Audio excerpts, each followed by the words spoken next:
And it's interesting because I feel like people will have different views on this, but in this most recent year or so, there's been a strong pushback because I felt like society was moving that way pretty quick.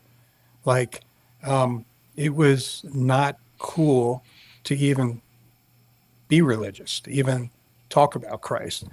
And then different individuals and just the energy behind some of that. I'm thinking Charlie Kirk and others have really brought this to the forefront, and people are standing up. And that combined with people being just frustrated with the swing of society going in the wrong direction, it looked like it was going very quickly that way. So we're blessed to see that just kind of the halting of that Yes. for a little bit. No, we I know it's agree going with in the you. wrong direction. And that's the beauty of the fact that we know that we're going someplace past the misdirection of our current state. That's it. Well, and it describes in verse 4, these are the ones which had not worshipped the beast or his image, and neither had they received the mark. Before that, it says these were the souls of them that were beheaded. Yeah. And I think this confuses some people. I think some people think this is only a resurrection for those that were beheaded, No, and I don't think it is. No. I think we all fall into that realm. I think believers in Christ, followers of Jesus, those that have surrendered to him, basically have surrendered their life, right, to Jesus.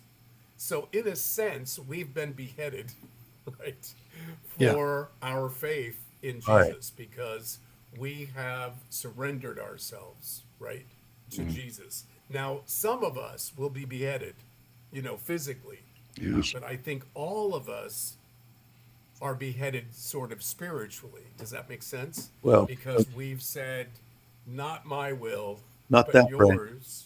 Your Yeah, Brent. Yeah, Mm. so we've Oh, I see what sort you're of saying. given up our headship of our life, if you will. Right. So I think this description is really inclusive of all Christians. Yeah. But I think it's interesting what Tony was saying. I think when we look at society, look at Venezuela right now. I mean, I think, man, these people, especially the people that refuse to compromise, man, they were thrown in prison. Some of them were killed. Some Yeah. of them were tortured. And I've heard from a lot of Venezuelans in the last 24 hours, and it's so interesting hearing their stories because we have no idea what they've been through.